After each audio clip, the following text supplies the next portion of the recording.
और पति के खिलाफ में चूंकि एक और ये अगेंस्ट जजमेंट है दोस्तों।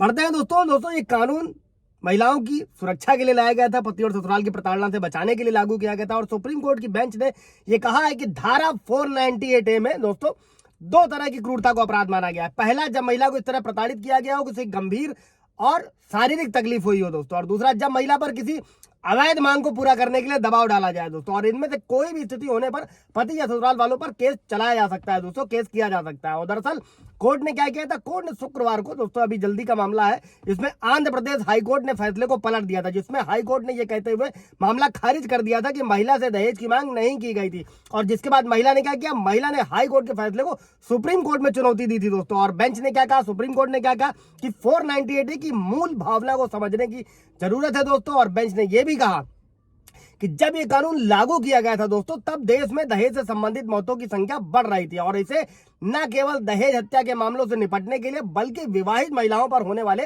अत्याचारों को रोकने के उद्देश्य से, पर्पज से बनाया गया था दोस्तों। और सुप्रीम कोर्ट ने अपने फैसले में दोस्तों कई पुराने मामलों का भी जिक्र किया, और जिनमें महिलाओं को उनके पति और ससुराल वालों ने दहेज न मांगने के बावजूद परेशान किया था। अभी समझिए कि सुप्रीम कोर्ट का एक नया जजमेंट है, पतियों के खिलाफ जहां पर वाजिब केस है वहां की बात नहीं की जा रही, जहां पर पत्नियां और उनके घर वाले सिर्फ झूठे मुकदमे दर्ज कराते हैं, वहां पर ये जजमेंट क्या प्रभाव डालेगा दोस्तों। और कोर्ट ने कहा है, सुप्रीम कोर्ट ने, कि ऐसे मामलों में कानून के तहत सख्त कार्रवाई की जा सकती है दोस्तों। पतियों के कानूनों के लिए तो संख्याओं की बहुत कमी है, लेकिन भारत में महिलाओं के लिए सुरक्षा के लिए बहुत सारे कानून बनाए गए हैं दोस्तों।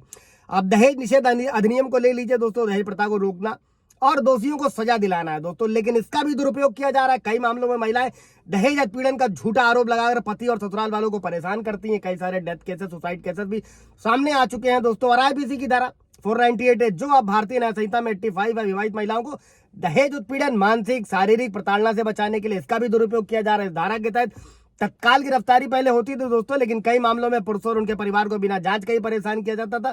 कई सारे मामलों को देखने के बाद सुप्रीम कोर्ट ने तत्काल गिरफ्तारी पर भी रोक लगाई है, लेकिन उसके बावजूद जो CWC के सेल में हो रहा है और जो मीडिएशन में किया जाता है, उसके एग्जाम्पल सबके सामने है दोस्तों। और घरेलू हिंसा अधिनियम बनाया गया, इसमें क्या था, महिलाओं को शारीरिक, मानसिक, आर्थिक, यौन शिक्षा से सुरक्षा देना। कुछ मामलों में महिलाएं झूठा केस करके पति से सिर्फ और सिर्फ फायदा लेने के लिए यूज कर रही हैं, किसी और के साथ रह रही हैं, अडल्ट्री में रह रही हैं, और उसके बावजूद भी मेंटेनेंस CRPC 125 के केसेस किए जा रहे हैं दोस्तों।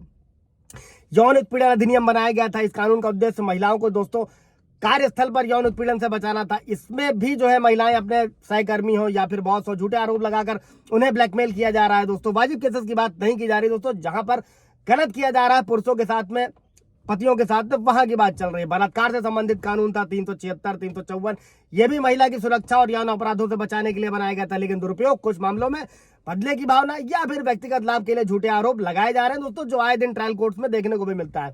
हिंदू विवाह अधिनियम, गुजारा भत्ता, धारा 24, 25, तलाक के दौरान क्या होता है दोस्तों, आर्थिक रूप से कमजोर महिलाओं को भरण पोषण की देने की व्यवस्था करी गई है। इसका भी दुरुपयोग किया जा रहा है। कई बार महिलाएं झूठे आरोप लगाकर ज्यादा पैसा लेने की कोशिश करती हैं। तमाम धाराएं हैं पतियों को प्रताड़ित करने के लिए, पुरुषों की सुरक्षा के लिए। कानूनों की संख्या कम है, उससे ज्यादा जरूरी है ज्ञान की कमी कम है।